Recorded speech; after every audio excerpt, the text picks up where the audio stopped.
on how it is Congress versus Congress on the Bihar mandate. There is an admission coming in finally. So first you have Robert Vadra floating this entire theory of how there should be repolls. Then you have the others who are talking about this elections being rigged. One excuse after another. My colleague Pragya is with us. Pragya, so let's look at the difference. On one hand, you have the preparations that are underway because it is the NDA that is gearing up. Even there, they are showing coordination when it comes to the division of ministerial berths. And on the other hand, you have the Congress party and also some of its alliance partners who are going on to say that whatever happened in Bihar was a result of vote chori, was a result of rigging, and that there should be repolls. Well, this brings to light what Prime Minister said in his speech when he was addressing the gathering here at BJP headquarters after the massive victory in Bihar.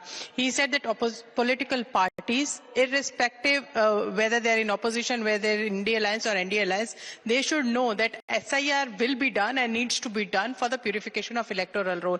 The early they understand that, the better it is for them. They need to strengthen their organization.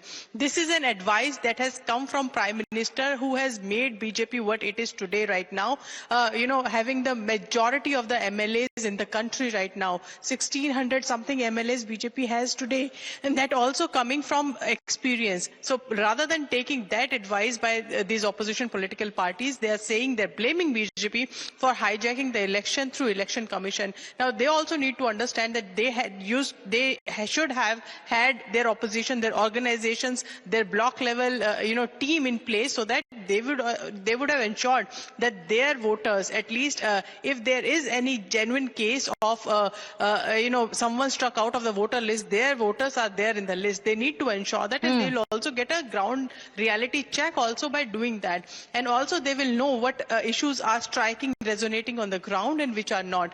But it seems Congress is not taking that lesson at all, especially when it comes to primary. But Pragya, there are some voices in the Congress who know the reality, and there is an admission. Because why else will MPs like Tariq Anwar come out to say that yes, as a national party, we must admit that there was lack of coordination. And remember, this lack of coordination issue was highlighted by multiple senior leaders. They even named Rahul Gandhi's closest aides and said that there's ticket chori happening, there is no coordination, senior leaders are being sidelined during the campaign. Listen into how there are other leaders. Now, we're going to show you, we're going to explain to you how there are leaders like P. Chidambaram who even went to the extent of blaming voters. So one, vote chori, and the other, blame the voters. P. Chidambaram says that your responsibility does not just end after you cast your vote. Because you did not give the state a strong opposition, the responsibility stands with the voters and the people of Bihar. With that, it's time for us to take a short commercial break.